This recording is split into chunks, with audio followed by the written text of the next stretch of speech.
मैं doctor Manju Kanchhal, associate professor Meera Kanya Mahavidyalaya Udaipur, MA final history paper second और unit second का topic व्यापार और वाणिज्य के संदर्भ में आज हम अध्ययन करेंगे और इसके अंतर्गत व्यापारिक आयात निर्यात एवं अन्य प्रकार की जानकारी हम देखेंगे।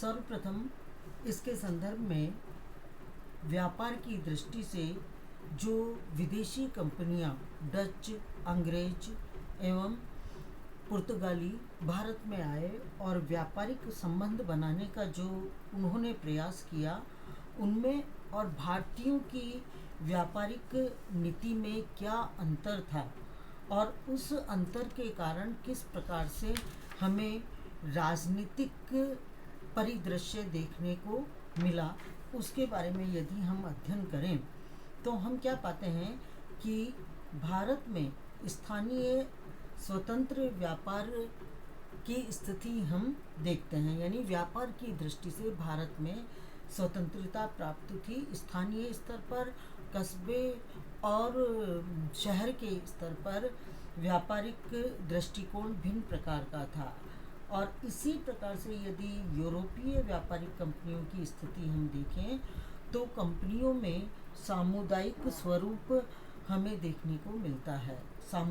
सामुदायिक स्वरूप से हमारा तात्पर्य है कि उनमें शक्ति संचार एवं उद्देश्य की दृष्टि से एकता हमें देखने को मिलती है और उसका प्रमुख कारण था समुद्र पार से, चूँकि ये कंपनियां भारत में आई थी और इनको किसी भी प्रकार से व्यापारिक लाभ प्राप्त करना था और इनका उद्देश्य प्रमुख रूप से मुगल साम्राज्य के व्यापारिक हितों को नुकसान पहुंचाना था और इसी कारण इन्होंने व्यापारिक कूटनीति का सहारा लिया। और हम पाते हैं कि डच और अंग्रेज कंपनियों के यदि हम प्रतिनिधियों को देखें तो वो जो प्रमुख प्रतिनिधि थे उनका रहन सहन, तौर तरीके बिल्कुल मुग़ल अमीरों के जैसे हमें दिखाई देते हैं और इस प्रकार से इन्होंने अपने आप को उस वर्ग के समकक्ष लाने का प्रयास किया। दूसरी ओर 7वीं शताब्दी के प्रारंभ में पुर्तगालियों ने मुग़ल व्यापारियों के प्रति नकारात्मक रवैया अपनाना प्रारंभ कर दिया और इसी कारण अंग्रेज व्यापारिक कंपनी के बारे में जो हमें विभिन्न इतिहासकारों का विवरण प्राप्त होता है, उनके अनुसार सर थॉमस रो ने कहा है कि व्यापार और युद्ध एक दूसरे के विरोधी पाए जाते हैं। यदि हम किसी भी देश में व्यापार बढ़ाना चाहते हैं तो हमें युद्ध से दूर रहना होगा और इसीलिए व्यापार और युद्ध एक दूसरे के विरोधी हैं। और इसी का उदाहरण देते हुए उन्होंने बताया कि 1616 ईस्वी में सशस्त्र व्यापार की नीति पुर्तगालियों ने एशिया में अपनाई और इसी कारण वो सफल नहीं हो पाए, क्योंकि उनके रहने की व्यवस्था पूरी तरह से हो नहीं पाई और व्यापार से पुर्तगाली लाभ नहीं उठा पाए। क्यों नहीं उठा पाए? क्यों? उसका प्रमुख कारण था कि उन्होंने भारत में जितने क्षेत्रों पर अधिकार किया था, उन क्षेत्रों की रक्षा के लिए उन्होंने शक्ति का सहारा लिया और यही काम डच लोगों ने किया और उसी का परिणाम ये निकला कि अपनी शर्तों को मनवाने के लिए शक्ति का प्रयोग करने के कारण इन डच और पुर्तगाली कंपनियों ने व्यापार का लाभ अधिक नहीं उठाया और उसके विपरीत अंग्रेज कंपनियों ने यह स्वीकार किया कि शक्ति का प्रयोग गलत है और शांति से व्यापार करने का सिद्धांत स्वीकार करना चाहिए। और दूसरा इसका जो कारण था वो ये था, व्यापारिक राजनीतिक दृष्टि से यदि हम देखें कि मुगल साम्राज्य और अंग्रेजों की कंपनी के दृष्टिकोण में भी हमें मौलिक मतभेद देखने को मिलता है। और वह मतभेद जो है वो कुछ चीज़ें स्पष्ट करता है। जैसे कि क्या मौलिक मतभेद पाया जाता है? वह मतभेद था कि मुगल बादशाह शक्तिशाली शासक था। ये बात बॉम्बे के गवर्नर के द्वारा कंपनी को स्पष्ट कर दिया गया था कि मुगल बादशाह शक्तिशाली शासक था जो व्यापार को कोई विशेष महत्व नहीं देते था, और पश्चिमी तट के निवासी जो थे वो गरीब थे और व्यापार पर निर्भर नहीं थे। गरीब होते हुए भी व्यापार पर निर्भर नहीं पाए जाते थे। अब इस संदर्भ में हम ये कह सकते हैं, जो ये हमें स्टेटमेंट प्राप्त होता है उस संदर्भ में हम ये कह सकते हैं कि मुगल बादशाह व्यापार की महत्ता को नहीं समझते थे, और इसी कारण ये कहा जाता है कि कई बार मुगल बादशाहों ने इसके विपरीत कदम भी उठाए। जैसे एग्जाम्पल के रूप में यदि हम देखें, अंग्रेजों के द्वारा मक्का व मदीना जाने वाले भारतीय जहाज़ों को नष्ट करने की गतिविधियों के प्रति 1616 में मुगल अधिकारियों ने बम्बई का दौरा किया और उसके पश्चात अपना गुस्सा प्रदर्शित किया। यानी मुगल जो अधिकारी थे वह व्यापार के, इस उदाहरण से ये स्पष्ट होता है कि वह व्यापार के महत्व को तवज्जो नहीं देते थे। और फिर 16वीं शताब्दी के बाद 17वीं शताब्दी के अंत तक इस विषय में दरबार जो था वो सतर्क हो गया और उन्होंने यूरोपीय कंपनी तटवर्ती शहरों में अपनी सैनिक क्षमता नहीं बढ़ा पाए। प्रत्यक्ष और परोक्ष रूप में उन्होंने यह प्रयास किया और उनको स्पष्ट संकेत भी दे दिए। यानी उन्होंने अंग्रेजों को कंपनी को ये स्पष्ट संकेत दिए कि वह तटवर्ती शहरों में अपनी सैनिक शक्ति को नहीं बढ़ाएंगे। व्यापार करने का उनका जो उद्देश्य पाया जाता है वह व्यापार तक ही सीमित रहेगा, और इसी कारण यूरोपीय व्यापारियों को किलेबंदी की इजाज़त दी गई, जो कि मुगल राज्य की सीमा से बाहर थे और मुगलों के दृष्टिकोण से वो महत्वहीन पाए जाते थे। यानी किलेबंदी का जो अधिकार अंग्रेजों को प्राप्त हुआ वह भी मुगल राज्य की सीमा से बाहर ही उन्हें प्रदान किया गया। इसके अतिरिक्त अंग्रेज कंपनी की जो डायरियां हमें प्राप्त होती है उनसे भी हमें कुछ विवरण प्राप्त होता है, और उसमें ये कहा गया है कि 18वीं शताब्दी के प्रारंभ तक एशिया में अंग्रेज ईस्ट इंडिया कंपनी ने अपने अधिकृत क्षेत्र में अर्धसत्तात्मक अधिकार प्राप्त कर लिए थे।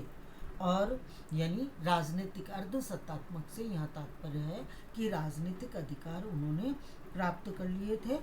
और पुर्तगाली जो राजनीतिक विचारधारा थी उनका भी आधार आर्थिक पहलू ही था, और उन्होंने अपनी सर्वोच्च शक्ति को प्राप्त करने के लिए, अपने इस उद्देश्य को पूरा करने के लिए उन्होंने एशिया के व्यापारियों को सुरक्षा प्रदान करना अपना उद्देश्य मान लिया था। तो इस प्रकार से व्यापारिक यानी आर्थिक और राजनीतिक दोनों तत्वों की तरफ, दोनों पहलुओं की तरफ अंग्रेज और पुर्तगाली कंपनियों की तरफ से ध्यान दिया गया, और इस दृष्टि से उन्होंने प्रयास भी किए। इसी प्रकार से पुर्तगालियों द्वारा गठित जो राजनीतिक तंत्र किया गया वह डच एवं अंग्रेज कंपनी के उद्देश्यों के संबंध में पूरी तरह से हितकर पाया गया, और इन दोनों संस्थाओं ने पहले व्यापार किया और बाद में यहाँ पर शासक बनने का निश्चय किया, और उसके बाद में अपनी सैनिक शक्ति का प्रयोग करते हुए और संपूर्ण जागरूकता के साथ उन्होंने अपने उद्देश्य की प्राप्ति का प्रमुख साधन व्यावसायिक लाभ को माना और उसको अधिक से अधिक लाभ प्राप्त करना उन्होंने अपना प्रमुख उद्देश्य निश्चित किया। तो इस प्रकार से अब केवल उनका जो राजनीतिक व्यापारिक राजनीतिक जो गतिविधियां थीं और उसमें जो कूटनीति उन्होंने अपनाई वह यह थी कि पहले वो अधिकतम व्यापारिक लाभ प्राप्त करें और उसके साथ ही वह राजनीतिक अधिकार भी प्राप्त करें और धीरे धीरे यहाँ पर अपना अधिकार राजनीतिक अधिकार प्राप्त करने का प्रयास उनके द्वारा किया गया। और इन्हीं सभी तथ्यों को ध्यान में रखकर उन्होंने वहाँ शक्ति का सहारा नहीं लिया जहाँ पर उनकी पूंजी का पतन हो या पूंजी या हानि उनको प्राप्त हो, और इसके साथ ही उनकी जो सुरक्षा है उसको भी खतरा हो। यानी उनका ये मकसद रहा कि वह शक्ति का सहारा यानी सैनिक शक्ति का प्रयोग वहीं पर करेंगे जहां पर उनको राजनीतिक लाभ तो हो लेकिन आर्थिक नुकसान नहीं हो और उनकी जो व्यक्तिगत सुरक्षा है उसको भी किसी भी प्रकार से खतरा नहीं हो। और इसी कारण कुछ समय के बाद इन्हीं उद्देश्यों और सिद्धांतों का ध्यान रखते हुए ब्रिटेन के द्वारा यानी अंग्रेजों के द्वारा शांतिमय व्यापार की नीति का परित्याग किया गया और वहाँ एक गवर्नर बनकर आया भारत में जिसका नाम था सर जोसिया चाइल्ड। उसने कहा जाता है कि भारत में संघर्ष को भड़काने, विद्वेष उत्पन्न करने आदि की नीति का पालन किया और इसी कारण मुगल साम्राज्य और यूरोपीय शक्तियों के बीच में कई संघर्ष हुए और इसके कारण उनको यूरोपीय शक्तियों के सहयोग से दक्षिणी भारत के जो शासक थे उन्होंने सैनिक हस्तक्षेप भी किया। तो इस प्रकार की उन्होंने राजनीतिक व्यापारी राजनीति अपनाई। इसके अतिरिक्त इसी उद्देश्य की प्राप्ति के लिए एक जो उदाहरण हम देखते हैं जो कि अंग्रेज अधिकारियों के द्वारा जब औरंगजेब की मृत्यु हो गई और औरंगजेब की मृत्यु के बाद में अंग्रेज अधिकारियों को ये स्पष्ट भारत में दिखाई देने लगा कि वह जो अपना उद्देश्य लेकर चल रहे हैं, अपना लक्ष्य जो यहाँ प्राप्त करना चाहता है वह आसानी से अब कर सकते हैं। और उसके बाद औरंगजेब की मृत्यु के बाद मुगल साम्राज्य की जो राजनीतिक स्थिति थी वह दिन प्रतिदिन बिगड़ने लगी और इसी कारण उन्होंने यह जागरूकता पैदा करते हुए यह स्पष्ट देख लिया कि इंतज़ार करो और देखो, और इस नीति का पालन करते हुए वो धीरे धीरे आगे बढ़ने लगे। और उन्हीं का स्पष्ट परिणाम उनको ये देखने को मिला कि जो फर्रुखसियर जो यहाँ का शासक बना औरंगजेब की मृत्यु के बाद उसने 1717 ईस्वी में एक फरमान जारी किया और उस फरमान के द्वारा कंपनी को मुगल साम्राज्य में उनकी जो व्यापारिक डिमांड्स थी, मांगें थी, उनकी वैधता पर मोहर लगा दी। और इसी प्रकार से फर्रुखसियर के शासनकाल में 1717 ईस्वी में कंपनी को भारत के साथ व्यापार करने का अधिकार मुगल साम्राज्य की अनुकंपा से प्राप्त हो गया। और इस प्रकार से हम ये देखते हैं कि इस अधिकार को प्राप्त करने के बाद अगर किसी के द्वारा उनको चुनौती दी जाती है तो उन्होंने अपने सैनिक, अपनी तोपें और अपने नाविक बेड़े हमेशा के लिए तैयार कर लिए जिससे कि उसका सामना वो कर सके।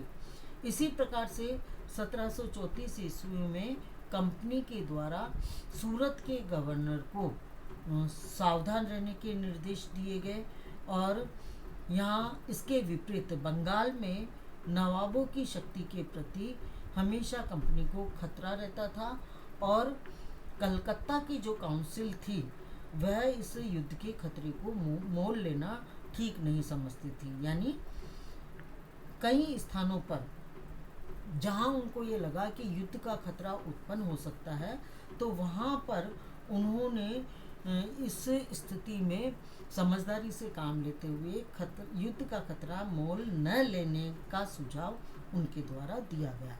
तो इस प्रकार से व्यापार के संदर्भ में उन्होंने कूटनीति का पालन किया और राजनीति अपनाई, और उसके संदर्भ में विभिन्न तथ्य हमने इसके अंतर्गत देखे। अब इसके पश्चात हम देखेंगे कि मुगल शासक वर्ग एवं ईस्ट इंडिया कंपनी की शक्ति किस प्रकार से बढ़ती चली गई, यानी मुगल साम्राज्य में ईस्ट इंडिया कंपनी की शक्ति किस प्रकार से बढ़ती चली गई, और जिसका की शुरुआत 1717 के शाही फरमान के साथ में हुई थी। अब कहा जाता है कि इस फरमान के द्वारा जो उनको शर्तें लागू उनके द्वारा की गई थी, उनका धीरे धीरे उल्लंघन होने का के उदाहरण हमें काफ़ी मिलने लगते हैं। जैसे उदाहरण के लिए 1733 ईस्वी में हाजी अहमद शुजा खां ने आर्मेनियाई व्यापारियों को शिकायत की कि नवाब के पूर्ण स्वायत्त होते हुए भी अंग्रेज के जो क्रियाकलाप है अंग्रेजों के, वो सही नहीं है, असामान्य है, और इसी कारण नवाब ने स्वयं दिल्ली के बादशाह को परामर्श भी दिया कि अंग्रेज कंपनी के जो व्यापारी हैं उनके जो विशेष अधिकार उन्होंने प्रदान किए दिल्ली के शासकों ने, उन्हें पुनः स्थापित नहीं किए जाए। और इसी कारण कहा जाता है कि नवाब ने प्रारंभ में कंपनी की फैक्ट्री के लिए, कंपनी ने जब ये डिमांड की कि वह एक फैक्ट्री व्यापारिक कंपनी स्थापित करना चाहते हैं, तो उनकी इस डिमांड की या भूभाग प्राप्त करने की जो प्रार्थना उनके द्वारा की गई, उसको नवाब ने स्वीकार कर लिया, लेकिन उनको दुर्ग निर्माण के लिए मना कर दिया, और जो कि कुछ समय के बाद उन्होंने उस पर दुर्ग का निर्माण करवा लिया, जिससे कि वह युद्ध की दृष्टि से काफ़ी सुरक्षित स्थान उनको प्राप्त हो गया था। अब इसकी जो शिकायत है, ये कहा जाता है कि बिना इजाज़त के चूँकि उन्होंने ये कार्य किया था, और इसी कारण उनके प्रति विरोध प्रकट नवाब के द्वारा किया गया।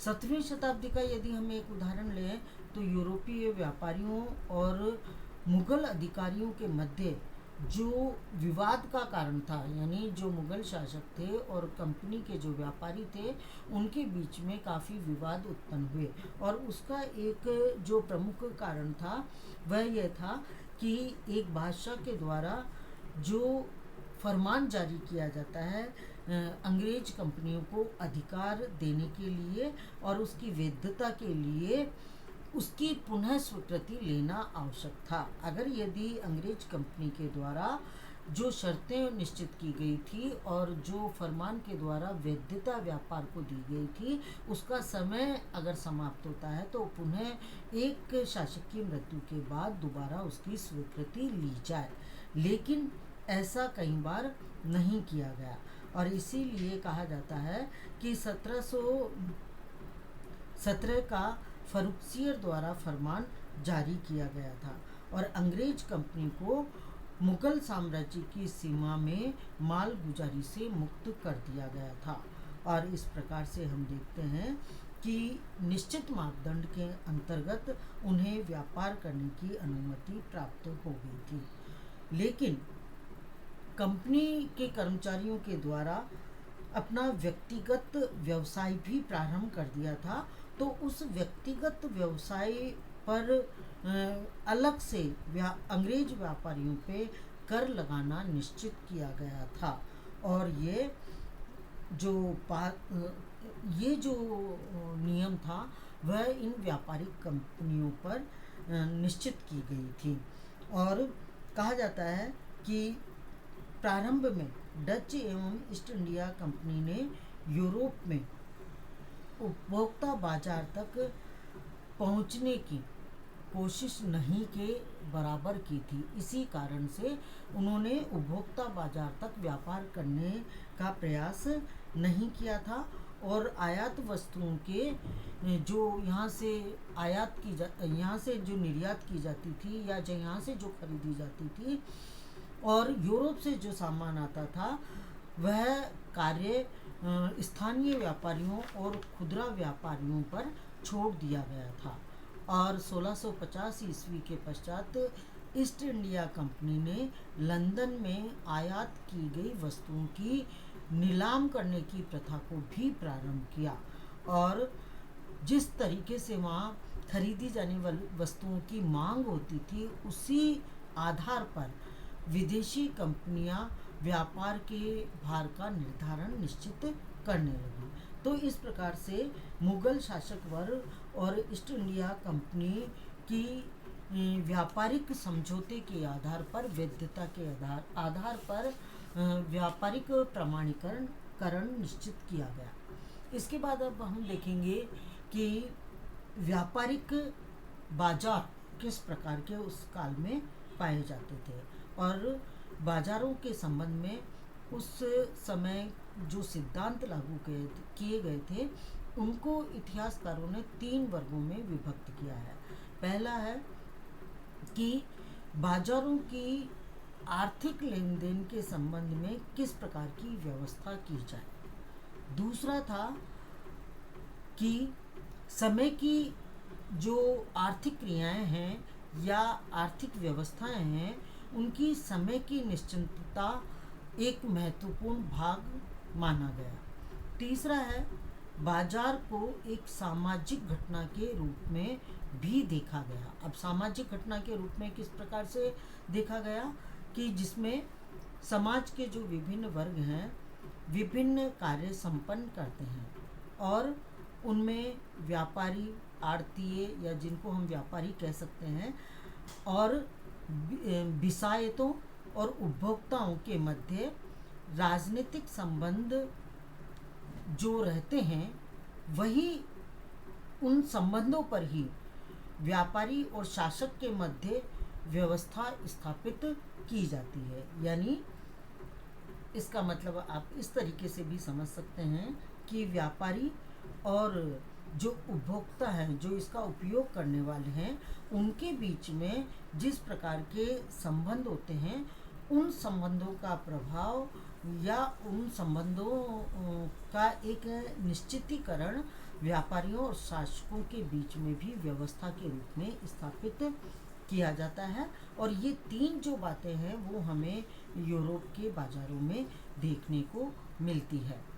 इसके अतिरिक्त कंपनी के द्वारा जो यूरोपीय कंपनियां हैं, उनका अगर हम बाज़ार देखें कि किस प्रकार से उनके द्वारा यहाँ से ले जाई गई वस्तुओं को बेचने का कार्य किस प्रकार से किया, तो ये बताया जाता है कि कंपनी के द्वारा मासिक बिक्री में हॉलैंड, जर्मनी और पूर्वी यूरोप के चतुर व्यापारी जो थे, वह बाजार की वास्तविक स्थिति और जो खुदरा व्यापारी थे उनके पास कितना वस्तुओं का संकलन है और कितना उसका भाव है और कितना इसके प्रति उनका लदान और कितने खरीदारों की रुचि है, इन सब बातों का ध्यान रखते थे।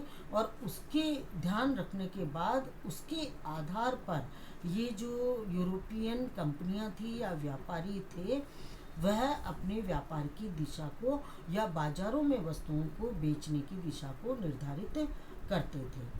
और हम ये देखते हैं कि ईस्ट इंडिया कंपनी का उदाहरण यदि हम लें तो आयातित वस्तुओं के वितरण में उनको काफ़ी कठिनाइयों का सामना करना पड़ता था और लंबे समय तक अगर वो स्थायित्व इसमें रखना चाहें तो इसके लिए उनको काफ़ी मुश्किल आती थी। और इसलिए यूरोपीय कंपनी के व्यापार के अध्ययन के लिए हमें सामाजिक और आर्थिक व्यवस्था की भिन्नता को ध्यान में रखना आवश्यक हो जाता है।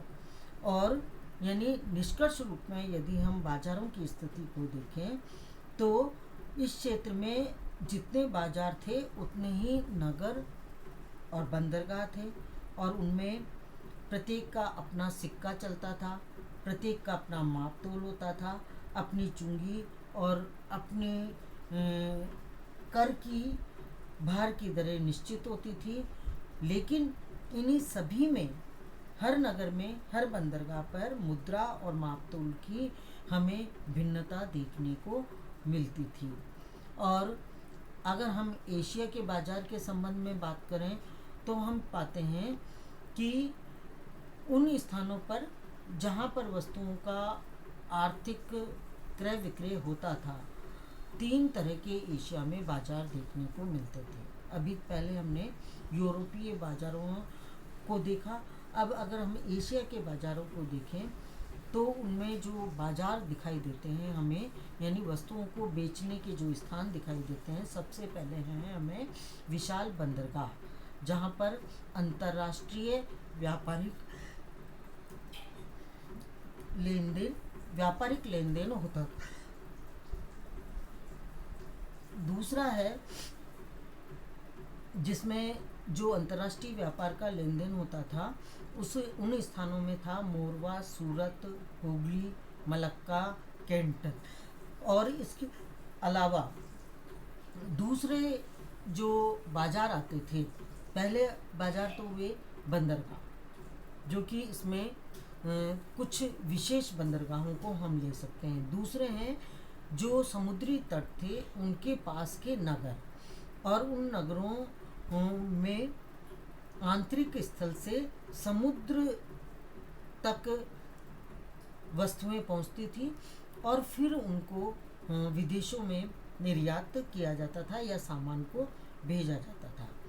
अंतिम या तीसरी श्रेणी थी कि भारत में एक निश्चित अवधि में व्यापारिक मेले और मंडियों को शामिल किया जाता था। मेले लगाए जाते थे, व्यापारिक मेले, और मंडियां इसमें आती थी, जो कि जहां पर विशिष्ट व्यापारी उस निश्चित अवधि में पहुंचते थे और व्यापारिक वस्तुओं की बिक्री या खरीद करने का काम किया करते थे। और इन बंदरगाहों की और अंतर्राष्ट्रीय बाजार की एक विशेषता होती थी कि इन बंदरगाहों पर विक्रेता यानी बेचने वाला और खरीदने वाला एक ही जगह पर वस्तुओं का संकलन करता था और वितरण करता था। यानी एक जगह उन वस्तुओं को जो बेची जाने वाली उनको इकट्ठा करता था और वहीं पर बेचता था, और वहीं पर खरीदने वाला भी वहाँ पर व्यक्तिगत रूप से व्यापारी उपस्थित होते थे। और इसको हम अंतर्राष्ट्रीय बाज़ारों की श्रेणी में ला सकते हैं। ऐसा ही इसका एक उदाहरण हमें सूरत के बंदरगाह को हम देख सकते हैं, जहाँ पर गाँवों, सूरत के पास के जितने भी गांव थे, कस्बे थे, वहाँ से कपड़े को इकट्ठा किया जाता था और वहीं से आयात और निर्यात का काम किया जाता था।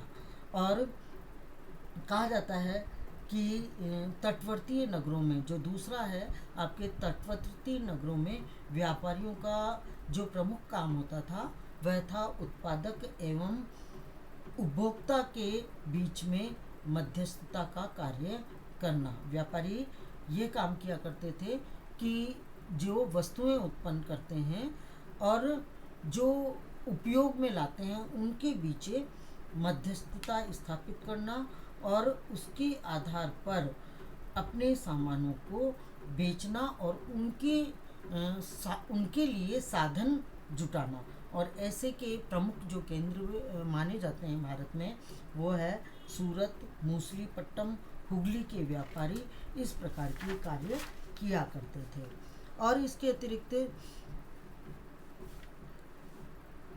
एशिया के व्यापारिक जगत में 3 स्तर के बाजारों का चलन हमें देखने को मिलता है। पहला ये था कि शुद्ध स्थानीय बाजार से, जैसा इसके नाम से ही पता चल रहा है कि स्थानीय लोगों की आवश्यकताओं की पूर्ति वह करता था। दूसरा था थोक बाजार, यानी मंडी जिसको हम कहते हैं, कि थोक रूप में पूरा सामान बेचा जाता था। तीसरा है खुदरा निर्यात बाजार, खुदरा यानी खुले रूप में निर्यात करना। ये जो तीनों चीज़ें हैं वो हमें एशियाई व्यापार के संबंध में देखने को मिलती हैं। और इस प्रकार से सूरत में कहा जाता है, सूरत को बहुत बड़ा व्यापारिक केंद्र उस समय एशिया में समझा जाता था। और मूसली जो पट्टन था वो थोक व्यापार का कम से कम 20 बड़े जहाज़ों की आवश्यकता के माल की पूर्ति करने की भी क्षमता रखता था। इतना बड़ा व्यापार इनका उस काल में पाया जाता था। और उस समय कंपनी के जो दस्तावेज हैं वो ये स्पष्ट करते हैं कि भारत, लाल सागर और चीन के प्रमुख तटीय शहरों की बाजार व्यवस्था 17वीं और 18वीं शताब्दी में सामूहिक यूरोपीय तटियों के बाजारों के समान पाई जाती थी। और भारतीय व्यापारियों की कार्यविधि और सामाजिक व्यवस्था के आधार पर उनकी जो कार्य प्रणाली थी उसको 2 भागों में बांट दिया गया था। उसमें ये था कि प्रारंभिक बाजार से जुड़े हुए जो व्यापारी थे वो तटीय शहरों में रहते थे और विभिन्न प्रकार की वस्तुओं का आदान प्रदान करते थे। और शहरी संपदा को के वो जहाज़ों के मालिक थे।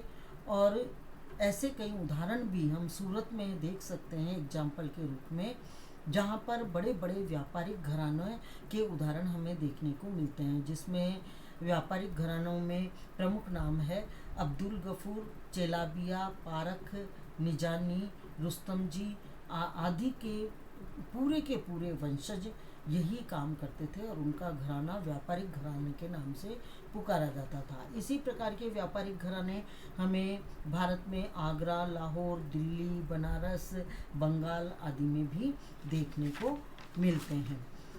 इसके बाद हम प्रमुख रूप से ये लेंगे कि एशिया में व्यापारिक क्षेत्र किस कौन कौन से थे। और उसमें 1511 ईस्वी का एक उदाहरण हम लेते हैं, जिसमें एक व्यापारी था पुर्तगाली हकीम पेराड, और उन्होंने यात्रा की और यूरोपीय यात्रा के विवरणों में से कुछ विवरण हमें प्रदान किया है। और कहा जाता है कि 1511 में जो भारत की उन्होंने यात्रा की और बाद में मलक्का और चीन की यात्रा पर भी ये गए, तो उन्होंने ये बताया कि यहाँ के जो क्षेत्र थे, व्यापारिक जो क्षेत्र थे, व्यापारिक राजनीतिक जो क्षेत्र थे, वहाँ पर उन्होंने अपने अनुभव के आधार पर और कई सुनी बातों के आधार पर विस्तार से लिखा है। और उसमें उन्होंने ऐतिहासिक तथ्य मिलाते हुए ये कहा है कि पुर्तगाली, डच, फ्रांसीसी और अंग्रेज कंपनियों की रपटे और पत्र व्यवहार एशिया के सामूहिक व्यापार, व्यापारिक संगठनों और व्यापारिक मार्गों को समझने में सहायता प्रदान करते हैं। और उन साक्ष्यों के आधार पर जो एशिया में हमें व्यापारिक क्षेत्र देखने को मिलते हैं वो 4 अलग अलग प्रकार के हैं। पहला जो है वो लाल सागर व फारस की खाड़ी के देशों में जाता है, जो कि भारतीय महाद्वीप, दक्षिणी पूर्वी द्वीप और भूक्षेत्र और सुदूर पूर्व के देश इसमें शामिल किए जा सकते हैं। इसके अलावा उन्होंने अफ्रीका का भारत व मध्य पूर्व के साथ भी व्यापार के बारे में लिखा है। इसके अलावा ये कहा जाता है कि सूरत, सिंध व मलाबार को छोड़कर ये जो स्थायी व्यापारिक केंद्र थे, उनके कारण पूंजी का विकास बहुत शीघ्रता के साथ में हुआ। और इसी कारण 1695 ईस्वी में ईस्ट इंडिया कंपनी को भेजे गए एक स्मरण पत्र में लिखा हुआ था कि उत्तरी भारत में सूरत सबसे प्राचीन प्रेसिडेंसी और एम्पोरियम है और यह वह शहर है जो व्यापारिक दृष्टि से अत्यधिक उपयुक्त स्थान पर बसा हुआ है और आगरा, लाहौर, बुरहानपुर, अहमदाबाद और अन्य बाजारों को समुद्रीय तटों से यह जोड़ता है। और इसके अलावा बोसा ने भी कुछ उदाहरण प्रस्तुत किए हैं और अपना विवरण प्रस्तुत किया है, जिसमें बंगाल, पेरू, मलक्का, सुमात्रा, चीन में गुजराती व्यापारियों की स्थिति को दर्शाया है। और कहा जाता है कि मलक्का में मलक्का में 1000 के लगभग गुजराती मल्लाह कार्य करते थे। और इसका मतलब यह है कि वो जहाज़ों को लाने ले जाने का और व्यावसायिक गतिविधियों से जुड़े हुए थे। और कहा जाता है कि डच व्यापारियों के द्वारा रजिस्टर में भारतीय जहाज़ों की प्रवेश की प्रपत्र जारी किए जाते थे, जिससे ये मालूम पड़ता था कि पूर्वी देशों के लिए सूरत और मलक्का, सुमात्रा के उत्तर में चीन, पेंगू आदि तटीय व्यापार में किस प्रकार से सूरत से बंगाल तक जहाज आते जाते थे। तो ये जो स्थिति थी वह यहाँ एशियाई राष्ट्रों के प्रति व्यापारिक क्षेत्र को निर्धारित करती है। इसके बाद समुद्री मार्ग व्यापार करने के लिए कौन से समुद्री मार्ग और काम में लिए जाते थे और वहाँ पर कितने जहाजी व्यापारी हमें देखने को मिलते हैं। उसके अंतर्गत एक इतिहासकार है आपके इब्न सहारी यार, और उन्होंने अपनी एक किताब लिखी है, किताबे अजाइब एल हिंद, और उसमें कहा जाता है कि उन्होंने मध्यकालीन अरबी स्रोतों में जहाज़ों के बारे में लिखा है कि कितने जहाज़ों से व्यापार किया जाता था। और उसमें ये कहा जाता है कि कई बार तूफ़ानों के कारण और लुटेरों के कारण ये जहाज़ टूट जाते थे और समुद्र में इनकी तोड़फोड़ कर दी जाती थी।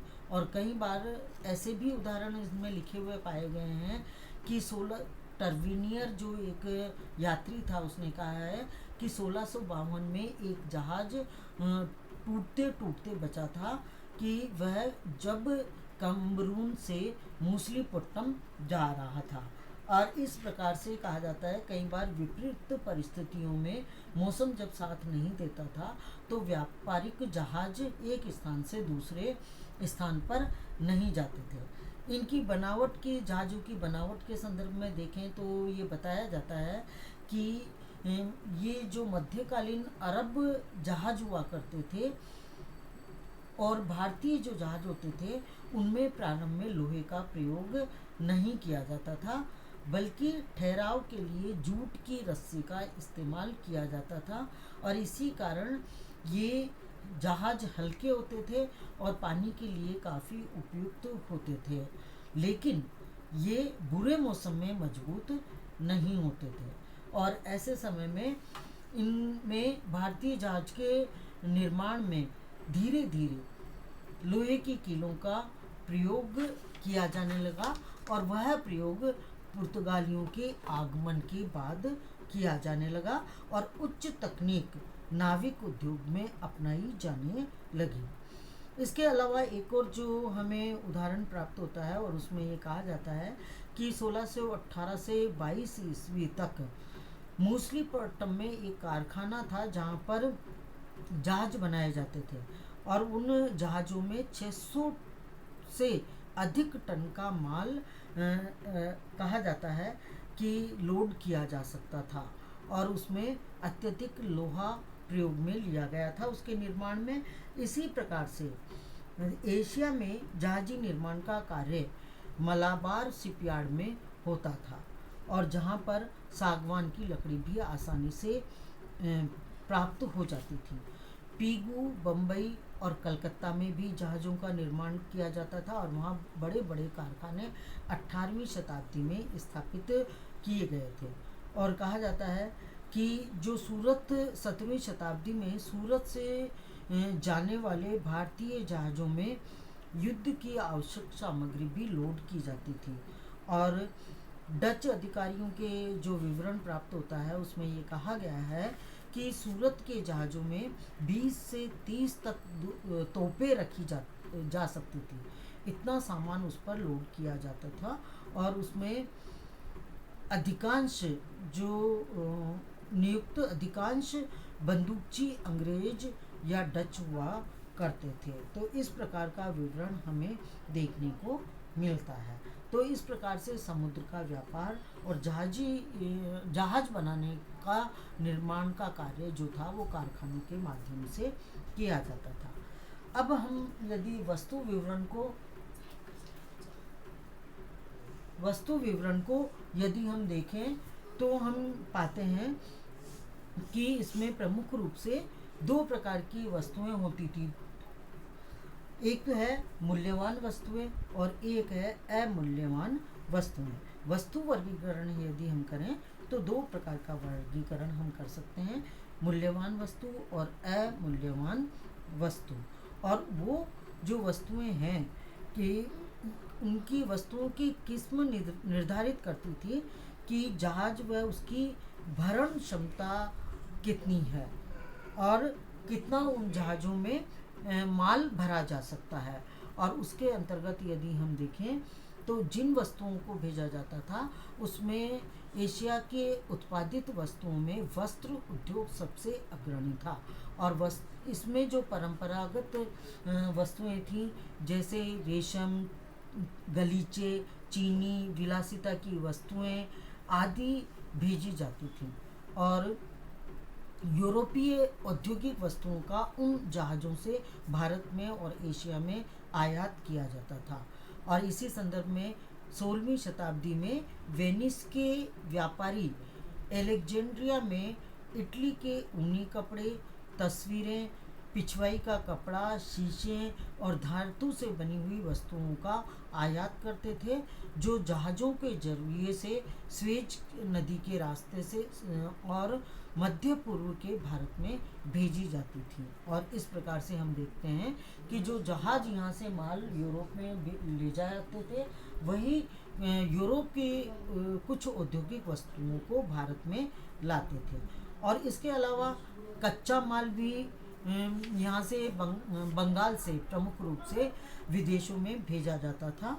और कहा जाता है कि सूरत से हुगली तक समुद्री तट का जो भारी मात्रा में सूरत की जो सूत की गांठें थी कच्चे माल के रूप में वह भी बाहर भेजी जाती थी। इसके अलावा यदि हम देखें तो नील मध्य पूर्वी देशों की गलीचे व वस्त्रों के छपने के लिए बहुत मात्रा में भेजी जाती थी। इसके अतिरिक्त लाल रंग भेजा जाता था। इसके अतिरिक्त भारत में लोहे व तांबे के भंडार पाए जाते थे। और ये जो भारतीय खानों से निकलता था लोहा और तांबा, कहा जाता है कि धीरे धीरे जापान व स्वीडन का जो तांबा था वह स्थानीय उत्पादन का स्थान लेने लग गया था। और ये आयात और निर्यात दोनों की स्थिति हमें इसके अतिरिक्त इसमें देखने को मिलती है। और इसके अतिरिक्त जो कुछ महत्वपूर्ण स्थान थे जैसे बंगाल के जहाज सूरत से आगे जाते थे और मोखा से कॉफ़ी, बसरा से खजूर, बंदरगाह अब्बास से अच्छी किस्म के घोड़े लाने का काम करते थे। और कहा जाता है कि शिराज मध्य आर्मीनियाई ईसाई व्यापारी के द्वारा भारत के सामानों की ज़्यादा डिमांड करते थे। और यमन, फारस, अफ़गानिस्तान से सूखे मेवे, पूर्वी देशों से बहुत आयात होता था। और भारत से इसके बदले में मसाले, काली मिर्च, चीनी का निर्यात किया जाता था। तो इस प्रकार से हम देखते हैं कि कई वस्तुएं आदान प्रदान करती हुई हमें दिखाई देती है। और यूरोपीय वस्तुओं का आयात भी भारत में किया जाता था। और इसमें अंग्रेजी टीन की खपत में भी भारत में पाई जाती थी। और इसके अतिरिक्त भारत में निर्यात की मात्रा का जो संतुलन था वह ऊनी वस्त्रों का ज़्यादा था। और चूँकि जलवायु यूरोप में गर्म नहीं होती थी और वहाँ पर सर्दी होती थी और भारत में गर्मी होती थी, तो इसका संतुलन बिठाने का कार्य किया जाता था। और इस प्रकार से हम देखते हैं कि ऊनी कपड़े भारत में कम पहने जाते थे। और ये जो प्रमुख रूप से कहा जाता है कि जो ये ऊनी कपड़े हुआ करते थे वो छतों को सजाने के लिए, घोड़ों के सामान और पालकियों में प्रयोग में लाए जाते थे। और उनका उत्पादन अंग्रेजी ऊनी कपड़ों के अगर हम देखें, उनकी लंबाई, चौड़ाई, रंग, किस्म, सुंदरता, कीमत, तो कहा जाता है कि डच और फ्रांसीसी ऊनी कपड़ों की तुलना में अधिक होती थी। और फारस को जो माल भेजा जाता था वह सूरत होता हुआ जाता था। और इस प्रकार से हम देखते हैं कि भारत में व्यापारिक आयात निर्यात की स्थिति पाई जाती थी। तो ये था आपके यूनिट सेकंड का प्रमुख लेसन व्यापार और वाणिज्य। इसके साथ ही यह टॉपिक आपका समाप्त होता है और ये यूनिट भी आपकी समाप्त होती है। इसके बाद हम तीसरी यूनिट का अध्ययन करेंगे। धन्यवाद।